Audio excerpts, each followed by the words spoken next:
အားလုံးပဲမင်္ဂလာပါရှင်ချိုကိုကင်း channel မှာပြန်လည်ကြိုဆိုပါရရှင်ကျွန်မဒီနေ့ချက်ပြမယ်ဟင်းလေးကတော့ကြက်သွေးပဲတီပင်ပေါက်ကျော်ဟင်းလေးပဲဖြစ်ပါတယ်ရှင်အားလုံးပဲလိုက်ပါကြည့်ရှုပေးကြပါဦးနော်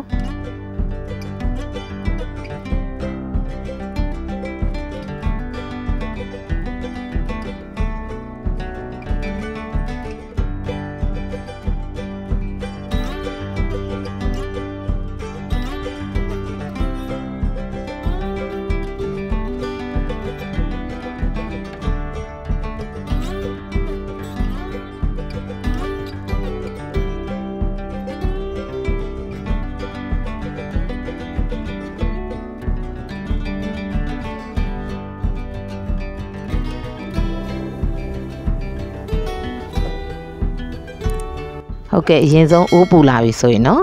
စီထည့်ပါမယ်ရှင်စီလေးပူလာပြီဆိုရင်တော့ကျွန်မကြက်သွန်ဖြူလေးတွေပါပါလေးလှီးထားတာလေးတွေထည့်ပါတယ်ရှင်ပြီးအနံလေးမှုေးလာအောင်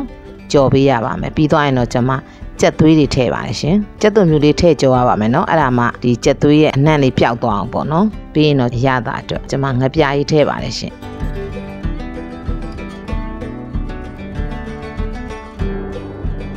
ချိုမှုတ်ထည့်ပါတယ်ပြီးရင်တော့တေချာလေးမှုေးနေအောင်ကြော်ပေးရပါမယ်ရှင်ကြက်သွန်ဖြူပါတဲ့အတွက်ပေါ့နော်အနံ့လေးကမှုေးလေးဖြစ်နေမှာပါ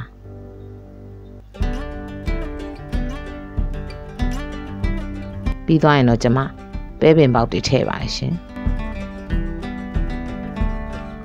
ဒီဟင်းလေးကလည်းစားကောင်းပါတယ်နော်တငယ်ချင်းတို့ကြော်စားကြည့်ပါကြက်သွေးလေးနဲ့ပဲပင်ပေါက်ဟင်းလေးကလည်းအရသာကောင်းမွန်ပါတယ်ရှင်ထမင်းစားလို့မိမ့်ပါတယ်ရှင်ပြီးရင်တော့ကျမတို့တေချာလေးဟိုဘက်ဒီဘက်လှန်ပြီးတော့မှွေပေးရပါမယ်ရှင်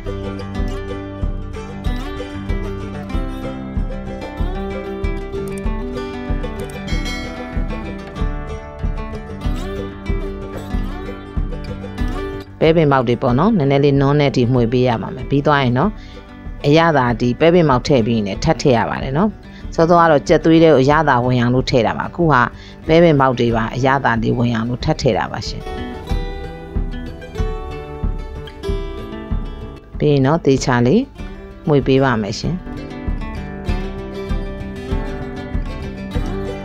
အခုဆိုရင်တော့အရသာကောင်းမွန်တဲ့ကြက်သွေးပဲတီပင်ပေါက်ကျော်ဟင်းလေးတစ်ခွက်ရပါပြီရှင်ဟုတ်ကဲ့အခုလိုကျမရဲ့ဗီဒီယိုလေးကိုအဆုံးထိပြီးအောင်ကြည့်ရှုပေးတဲ့တယောက်ချင်းစီတိုင်းကိုအထူးပဲကျေးဇူးတင်ရှိပါတယ်ရှင်ကျမရဲ့ဗီဒီယိုလေးကိုကြည့်ရှုခြင်းနဲ့ဆိုရင်တော့ like and subscribe လေးလုပ်ပြီးတော့အားပေးခဲ့ကြပါအောင်နော်